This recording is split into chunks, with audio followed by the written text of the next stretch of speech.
La Chine vient de créer la surprise à l'échelle mondiale. Alors que les experts prédisaient un blocage durable, SMIC, le géant chinois des semi-conducteurs longtemps freiné par les sanctions américaines, vient de dévoiler une puce fonctionnelle gravée en 2 nanomètres. Ce n'est pas un projet théorique, mais bel et bien un prototype opérationnel. Le plus étonnant, c'est qu'ils sont déjà en train de préparer une production à grande échelle. Ce tournant inattendu rebat complètement les cartes du secteur technologique mondial. Une question brûlante émerge désormais. Les États-Unis ont-ils définitivement perdu leur avance? D'autant plus que le timing est spectaculaire.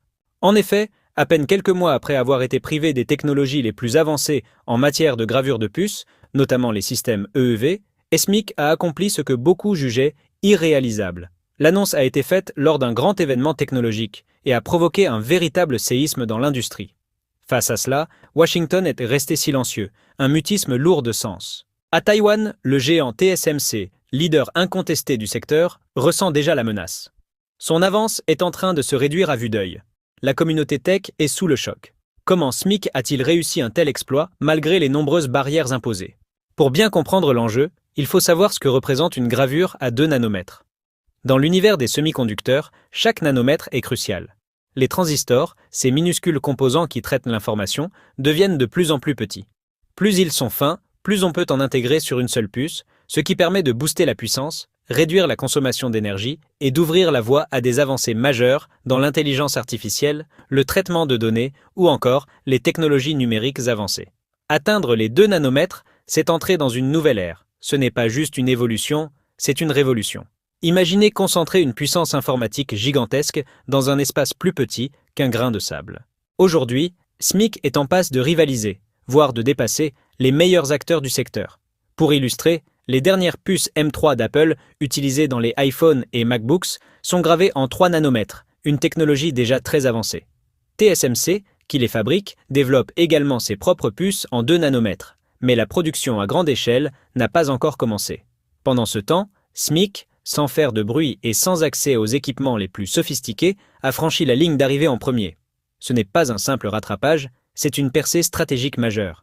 De l'autre côté, les États-Unis, longtemps en position dominante dans le domaine des semi-conducteurs, peinent à suivre le rythme. Intel, l'un de leurs piliers industriels, produit encore à 7 nanomètres et vise le 3 nanomètres dans un avenir proche. Mais pendant que les Américains peaufinent encore leurs prototypes, la Chine fonce vers le futur. C'est comme si, pendant que l'un règle les paramètres d'une voiture de course, l'autre lançait déjà une fusée. Et cette avancée dépasse largement le cadre des smartphones ou des ordinateurs, elle touche le cœur même de la compétition mondiale pour l'intelligence artificielle. Ces puces sont les fondations des systèmes d'IA de demain. Elles seront indispensables dans des domaines stratégiques comme la médecine, la logistique, la cybersécurité ou encore la défense. Le pays qui maîtrise cette technologie pourrait bien contrôler les prochaines décennies. Et aujourd'hui, c'est la Chine qui semble avoir pris l'ascendant. Ce qui rend l'exploit encore plus spectaculaire, c'est la manière dont SMIC l'a réalisé, sans recourir aux machines EUV, pourtant jugées essentielles pour atteindre ce niveau de finesse. Ces machines de lithographie extrême ultraviolet, utilisées notamment par TSMC et Samsung, permettent de graver les circuits les plus minuscules sur les plaques de silicium. Elles sont produites uniquement par la société néerlandaise ASML, et les sanctions occidentales interdisent leur vente à la Chine. En théorie, sans cet équipement, produire une puce à 2 nanomètres est tout simplement impossible, mais SMIC a décidé d'aller à contre-courant. À la place, ils auraient utilisé une technologie plus ancienne, la lithographie à ultraviolet profond, moins précise, combinée à une méthode complexe appelée multi-patterning qui consiste à superposer plusieurs expositions pour atteindre un niveau de finesse extrême. Ce procédé est bien plus lent, plus difficile à maîtriser et comporte plus de risques d'erreur. C'est comme tenter de sculpter un chef-d'œuvre avec une cuillère plutôt qu'un scalpel. Mais malgré ces défis, ça fonctionne. Et si SMIC a su dompter cette approche, alors ils viennent de repousser les limites technologiques actuelles. Ils prouvent qu'il est possible de faire plus avec moins, en exploitant intelligemment les outils disponibles. Mais ce succès n'est pas uniquement le fruit du travail de SMIC.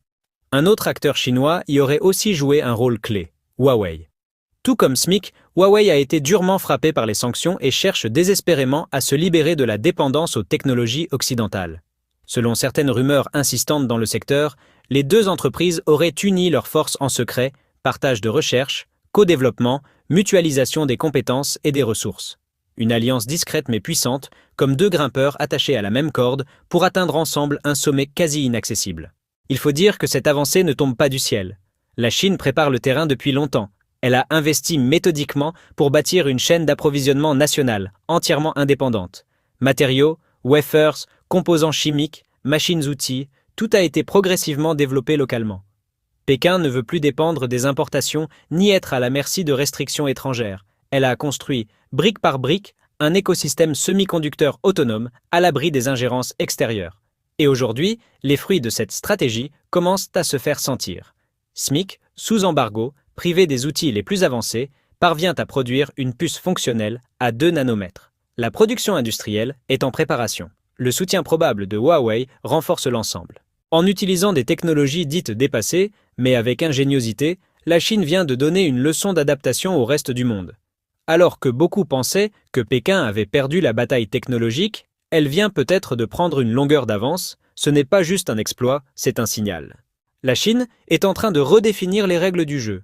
Et ce tournant pourrait bien annoncer un nouveau chapitre dans la course mondiale à la puissance technologique. La Chine n'a pas contourné les obstacles, elle les a redéfinis. SMIC a pris des technologies considérées comme dépassées, les a poussées à l'extrême et les a transformées en moteurs d'innovation.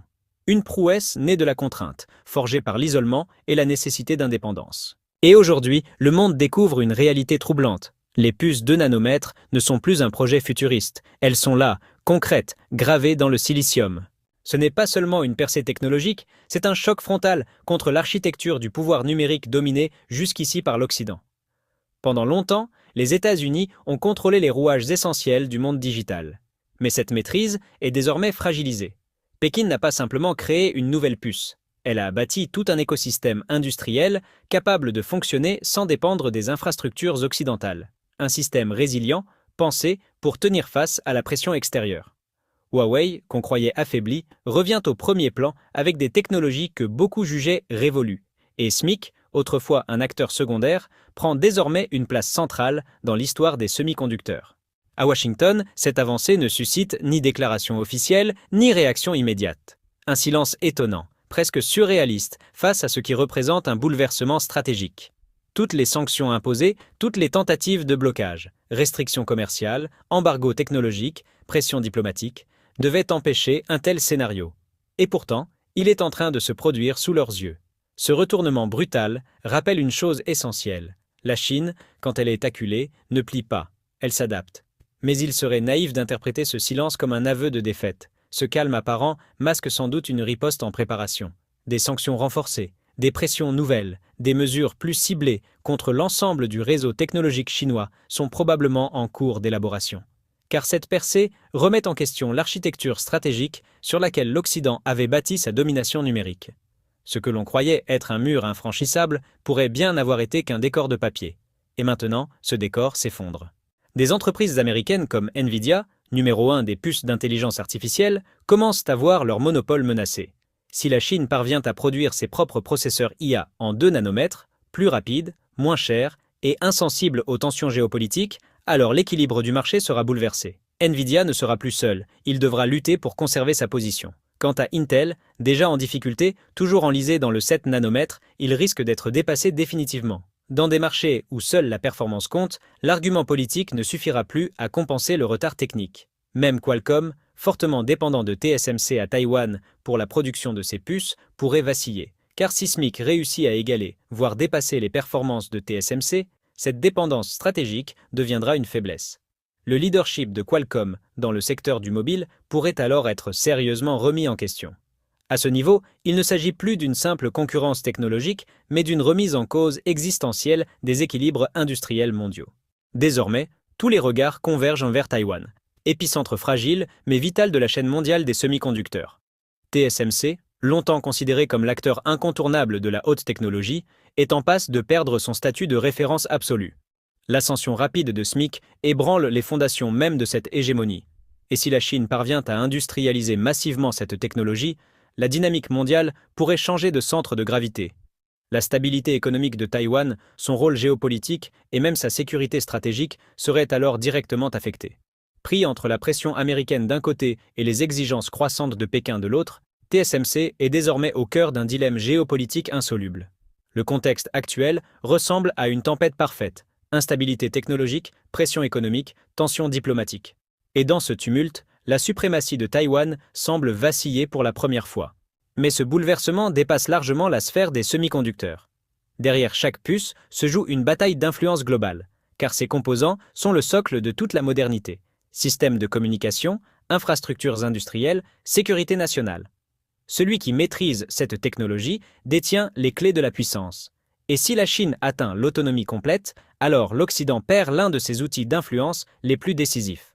Les pays aujourd'hui dépendants des États-Unis pourraient alors se tourner vers la Chine, attirés par des produits plus compétitifs et non soumis aux restrictions internationales. Le monde tel que nous le connaissons est en train de basculer.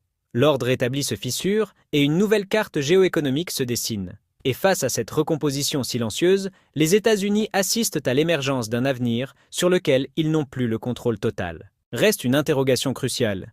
SMIC pourra-t-il transformer l'essai à grande échelle? Créer un prototype est une chose, industrialiser la production en est une autre. Fabriquer quelques milliers de puces, c'est un exploit technique. En produire des millions avec un rendement stable, c'est une guerre d'endurance. Or, les premières difficultés de production commencent déjà à apparaître. La technologie utilisée est poussée à ses limites, sans l'appui des machines EUV, uniquement avec des techniques alternatives complexes comme le multi-patterning. Le procédé est coûteux, lent, mais il fonctionne.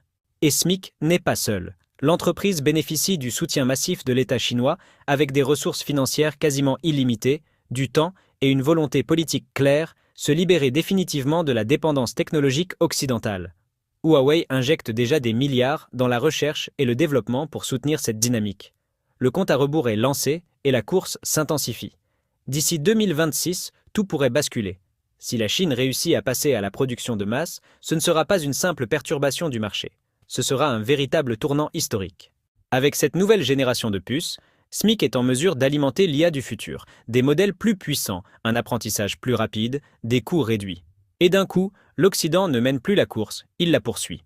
SMIC et Huawei ne sont plus des suiveurs. Ce sont désormais des concurrents crédibles, prêts à changer les règles. Et si leur stratégie fonctionne, ils ne se contenteront pas de produire des composants. Ils détiendront les leviers du monde numérique à venir. Le signal est clair. Le décompte a commencé. Et l'équilibre technologique mondial n'a jamais semblé aussi proche d'un basculement.